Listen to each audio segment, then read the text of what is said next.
Top stocks की details સાથે જોડાયા છે સહયોગી આરતી અને તૃપ્તિ. આપ બંનેને ગુડ મોર્નિંગ. આરતી, શરૂઆત કરીએ કયા સ્ટોક્સ પર ફોકસ? જી, ઘણા બધા કાઉન્ટર છે ચાંદની. શરૂઆત આજે જે MSCI ઇન્ડેક્સમાં ફેરફાર થવાના છે તેની સાથે કરી લઈએ તો 4 સ્ટોક જેનો સમાવેશ આ ઇન્ડેક્સમાં થવાનો છે. ખાસ કરીને MSCI ઇન્ડિયા સ્ટાન્ડર્ડ ઇન્ડેક્સમાં 4 સ્ટોકનો સમાવેશ થશે અને 2 શેર્સ જે છે તે અહીંયાથી બહાર થતા આપણને જોવા મળશે. Fortis healthcare, Paytm, GE Vernova, Siemens energy, આ 4 સ્ટોકની એન્ટ્રી થતી જોવા મળશે આ ઇન્ડેક્સમાં. અને જે બહાર થઈ રહ્યા છે તે ટાટા એલેક્સી અને કોનકોર, આ 2 કાઉન્ટર અહીંયાથી બહાર થતા આપણને દેખાઈ રહ્યા છે. હવે ટાટા એલેક્સી અને કોનકોરને સ્મોલ કેપ કેટેગરીમાં ખાસ કરીને નાખવામાં આવ્યા છે. તો એક MSCI ઇન્ડેક્સમાં જે રીતે ફેરફાર થવામાં આવ્યા છે, આ 4 સ્ટોકની એન્ટ્રી જે થતી દેખાઈ રહી છે અને 2 સ્ટોકની એક્ઝિટ જે રીતે થઈ છે, આ બધા કાઉન્ટર પર આજે એક નજર રાખવાની રહેશે. ત્યારબાદ બ્લોક ડીલની જો આપણે વાત કરી લઈએ તો આજે ખાસ કરીને RBL બેંકમાં મોટી બ્લોક ડીલ આપણને થતી જોવા મળી શકે છે. લગભગ 700 કરોડની મોટી બ્લોક ડીલ અહીંયા આપણને થતી જોવા મળી શકે છે, જેમાં M&M આ ડીલ દ્વારા પૂરો પોતાનો જે 3.45% હિસ્સો છે તે ત્યાંથી વેચી શકે છે. અને બ્લોક ડીલ માટે ફ્લોર પ્રાઇસની જો વાત કરી લઈએ તો 317 રૂપિયા પ્રતિ શેર નક્કી કરવામાં આવી છે. સાથે M&M ડીલ દ્વારા 2.12 કરોડ શેર્સ અહીંયાથી વેચી શકે છે. આ સાથે ડીલ માટે કોટક અહીંયાથી બ્રોકર રહેતા દેખાઈ શકે છે. તો ધ્યાન રાખવાનું રહેશે. એક બ્લોક ડીલ આપણને થતી જોવા મળી શકે છે આજે. RBL બેંકમાં ખાસ એક ધ્યાન રાખવાનું રહેશે. નેક્સ્ટ કાઉન્ટર ભારતીય એરટેલ છે. બ્લોક ડીલના સમાચાર અહીંયા પણ આવતા જોવા મળી શકે છે, પણ અહીંયા જલ્દી આપણને બ્લોક ડીલ થતી જોવા મળી શકે છે. 7,000 કરોડની મોટી બ્લોક ડીલ થતી જોવા મળી શકે છે, જ્યાં પ્રોમોટર બ્લોક ડીલમાં ખાસ કરીને હિસ્સો વેચી શકે છે અને બ્લોક ડીલમાં વ્યાજ માટે બ્રોકર્સે ફંડનો સંપર્ક પણ કર્યો છે. તો ડેવલપમેન્ટ અહીંયાથી કઈ રીતે આવે છે તેના પર ધ્યાન રાખવાનું રહેશે. પણ ભારતીય એરટેલમાં પણ જલ્દી એક બ્લોક ડીલના સમાચાર આપણને આવતા જોવા મળી શકે છે, એટલે ભારતીય એરટેલ આજે ફોકસમાં રાખવાનું રહેશે. નેક્સ્ટ ભારતીય એરટેલ માટે બ્રોકરેજની જો આપણે વાત કરી લઈએ તો અહીંયા નોમુરા તરફથી બાય રેટિંગ આપવામાં આવ્યું છે. લક્ષ્યાંક વધારી 2280 રૂપિયા પ્રતિ શેરના તેમના તરફથી કરવામાં આવ્યા છે. અને નુઆમા તરફથી બાય રેટિંગ છે. 2500 રૂપિયા પ્રતિ શેરના લક્ષ્ય તેમના તરફથી કરવામાં આવ્યા છે. તો ખાસ ધ્યાન રાખવાનું રહેશે. પરિણામ પણ ભારતીય એરટેલના સારા આવતા દેખાયા છે અને બ્રોકરેજ નોટ પણ સારી છે. હવે અહીંયાથી જલ્દી આપણને બ્લોક ડીલ થતી જોવા મળી શકે છે. તો ખાસ એક ફોકસ ભારતીય એરટેલ પર રાખવાનું રહેશે. નેક્સ્ટ કાઉન્ટર ફાર્મામાંથી સન ફાર્માનું કાઉન્ટર છે. અહીંયા પરિણામનું રિએક્શન જોવા મળશે. સારા નંબર્સ આવતા દેખાઈ રહ્યા છે. નફાની વાત કરી લઈએ તો 2.5% વધારો નફાના ફ્રન્ટ પર આપણે જોઈ રહ્યા છે. સામે આવકમાં જુઓ, અહીંયા પણ 9% વધારો યર ઓન યર બેઝિસ પર આવતો દેખાઈ રહ્યો છે. એબિટા પણ સુધર્યા છે અને માર્જિનમાં પણ એક વધારો આપણે જોઈ રહ્યા છે. એટલે દરેક ફ્રન્ટ પર ઘણા સારા નંબર્સ છે. સન ફાર્મા આજે એક પોઝિટિવિટી આપણને બતાવી શકે છે, એટલે અહીંયા એક ફોકસ રાખવાનું રહેશે. બ્રોકરેજ નોટની વાત કરી લઈએ તો જેફરીઝ સન ફાર્મા માટે બાય રેટિંગ આપી રહ્યા છે 2000 રૂપિયા પ્રતિ શેરના લક્ષ્ય સાથે. તેમનું માનવું છે કે ભારતમાં અને ઇનોવેશન મેડિસિનમાં ખાસ કરીને સારો ગ્રોથ બનતો દેખાઈ રહ્યો છે, એને કારણે તેઓ પોઝિટિવ લાગી રહ્યા છે સન ફાર્મા માટે. ધ્યાન રાખવાનું રહેશે. HSBC બાય રેટિંગ 1915 રૂપિયા પ્રતિ શેરના લક્ષ્ય સાથે આપી રહ્યા છે, તો ધ્યાન રાખવાનું રહેશે અહીંયા. નેક્સ્ટ કાઉન્ટર ગ્રાસિમનું છે. અહીંયા પણ જુઓ સારા નંબર્સ આવતા દેખાઈ રહ્યા છે, જ્યાં નફો ઓલમોસ્ટ 12% વધ્યો છે. સામે આવકની વાત કરી લઈએ તો 26%નો સારો એવો વધારો આવકના ફ્રન્ટ પર પણ આવતો દેખાઈ રહ્યો છે. અને એબિટા કંપનીના વધ્યા છે. 12.5%નો વધારો એબિટાના ફ્રન્ટ પર આવતો દેખાયો છે, પણ માર્જિન ઘટ્યા છે. 4%ની સામે માર્જિન ઘટી અને 3.8% પર આવતા દેખાયા છે. તો ધ્યાન, માત્ર માર્જિન થોડાક નબળા નંબર્સ બતાવી રહ્યું છે, પણ બાકીના ફ્રન્ટ પર સારા નંબર્સ છે. અહીંયા ગ્રાસિમના કાઉન્ટર પર એક ધ્યાન રાખવાનું રહેશે. નેક્સ્ટ કાઉન્ટર બ્રિટાનિયાનું છે. સારા નંબર્સ અહીંયા પણ આવતા દેખાઈ રહ્યા છે, જ્યાં નફાની વાત કરી લઈએ તો 23%નો વધારો ઓલમોસ્ટ નફાના ફ્રન્ટ પર છે. આવક 3.7% વધી છે. એબિટાના ફ્રન્ટ પર પણ જુઓ સારા એવા એબિટા વધ્યા છે. 22% એબિટા વધતા દેખાયા છે અને માર્જિન પણ ઘણા સારા સુધર્યા છે. 17%ની સામે સુધરી અને 20% પર માર્જિન આવતા દેખાયા છે. તો દરેક ફ્રન્ટ પર સારા નંબર્સ છે. બ્રિટાનિયાના કાઉન્ટર પર પણ એક ધ્યાન રાખવાનું રહેશે. ઇન્ડિગોની જો નેક્સ્ટ કાઉન્ટરની વાત કરી લઈએ, ખરાબ નંબર્સ અહીંયા આવતા દેખાયા છે, કારણ કે કંપનીની ખોટ વધી છે.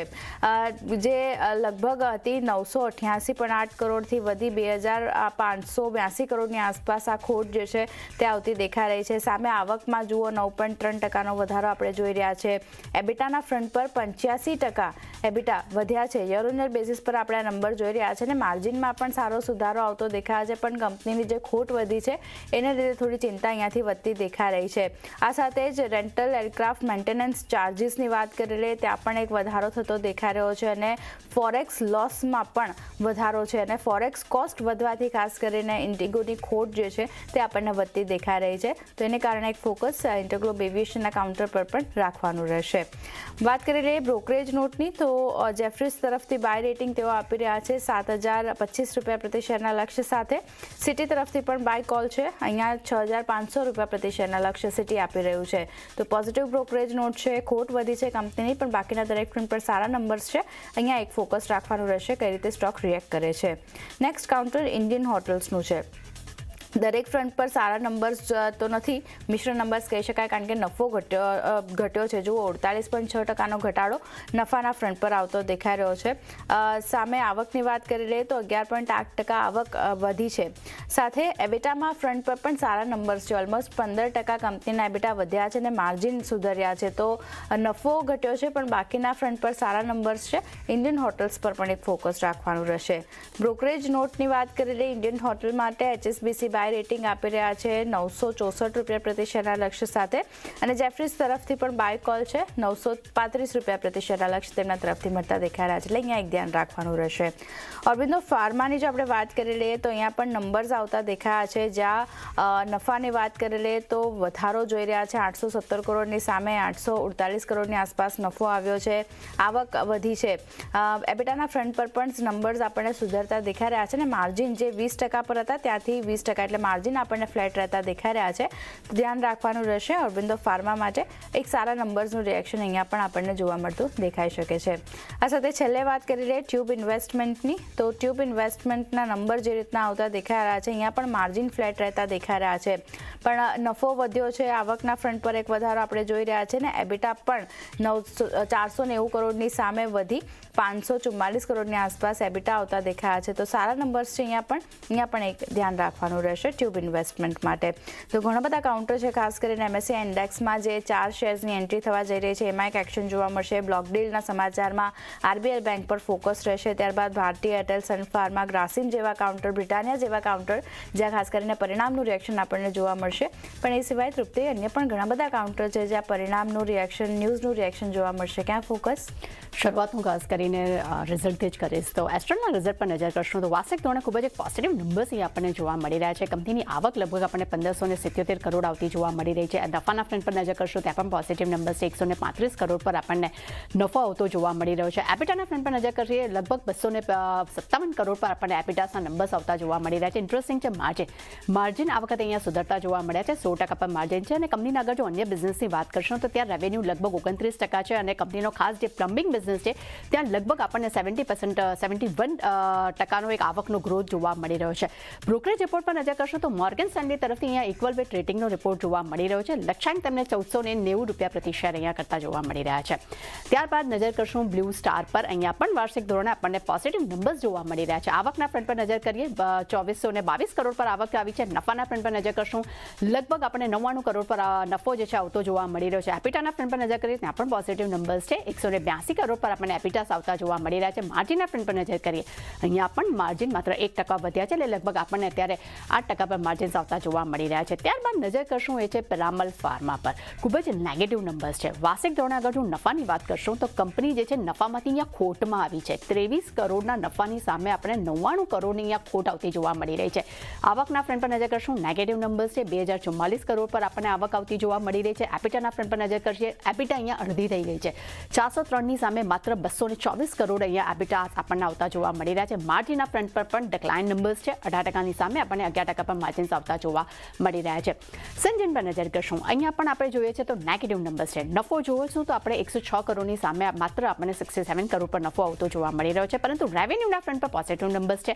એપિટા પણ અહીંયા આપણને ડિક્લાઇન તરફ જોવા મળી રહ્યા છે. 215 કરોડ પર એપિટાસ આવ્યા છે. માર્જિનના ફ્રન્ટ પર પણ નેગેટિવ નંબર્સ છે. માર્જિન અહીંયા લગભગ આપણને 23% પર જોવા મળ્યા છે જે ગત વર્ષે અત્યારે 29% હતા. એટલે અહીંયા પણ આપણે ઓવરઓલ નંબર્સ જોઈશું તો ખૂબ જ નેગેટિવ નંબર્સ જોવા મળી રહ્યા છે. ડિલિવરી કંપનીના ફ્રન્ટ પર નજર કરશું. અહીંયા કંપની ફરી નફામાંથી અહીંયા આપણને ખોટમાં આવતી જોવા મળી રહી છે. 10 કરોડનો નફો હતો તે વાર્ષિક ધોરણે આપણને અહીંયા લગભગ 50 કરોડની ખોટ આવતી જોવા મળી રહી છે. પરંતુ રેવન્યુના ફ્રન્ટ પર 17% ગ્રોથ છે. એબિટાના ફ્રન્ટ પર નજર કરશું, લગભગ 19% ને આપણને એબિટા વાર્ષિક ધોરણે વધતી જોવા મળી રહી છે. માર્જિનના ફ્રન્ટ પર નજર કરશું, ફ્લેટ માર્જિન કહી શકાય. 2.6%ની સામે આપણને 2.7% પર માર્જિન વાર્ષિક ધોરણે આવતા જોવા મળી રહ્યા છે. ત્યારબાદ નજર કરશું પેટીએમ પર. પેટીએમના નંબર્સ ખૂબ જ અહીંયા ઇન્ટરેસ્ટિંગ જોવા મળી રહ્યા છે. ખૂબ જ કહી શકાય કે થોડા મિશન નંબર્સ છે. 928 કરોડના નફો જે છે તેની સામે આપણને માત્ર 21 કરોડનો નફો આપણને વાર્ષિક ધોરણે આવતો જોવા મળી રહ્યો છે. રેવન્યુના ફ્રન્ટ પર નજર કરશું, લગભગ 24%નો ગ્રોથ છે. પરંતુ સામે એબિટા અહીંયા જે ખોટ હતા તેની સામે આપણને પોઝિટિવ એબિટાસ આવતા જોવા મળી રહ્યા છે. 404 કરોડના એબિટા ખોટની સામે આપણને 141 કરોડ એબિટા નફો આવ્યો છે. માર્જિન અહીંયા ફ્લેટ છે, 6.8% પર વાર્ષિક ધોરણે. સૌથી ઇન્ટરેસ્ટિંગ સમાચાર એ છે કે કંપનીએ જીઓ ઓક્યુ સાથે અહીંયા કરાર કર્યા છે. તેમને પેમેન્ટ અને પ્લેટફોર્મ ઇન્ટેલિજન્સ માટે તેમને રિયલ ટાઈમ એઆઈને પાવર આપવા માટે અહીંયા કરાર કર્યા છે. નો ડાઉટ પરિણામ થોડા આપણને મિશ્ર જોવા મળી રહ્યા છે, પરંતુ કરાર જે કર્યા છે તેના પર કેવી રીતે રિએક્શન આવશે તેના પર ધ્યાન રાખશું. પરંતુ બ્રોકરેજ રિપોર્ટ પર નજર કરશું, મિશ્ર છે.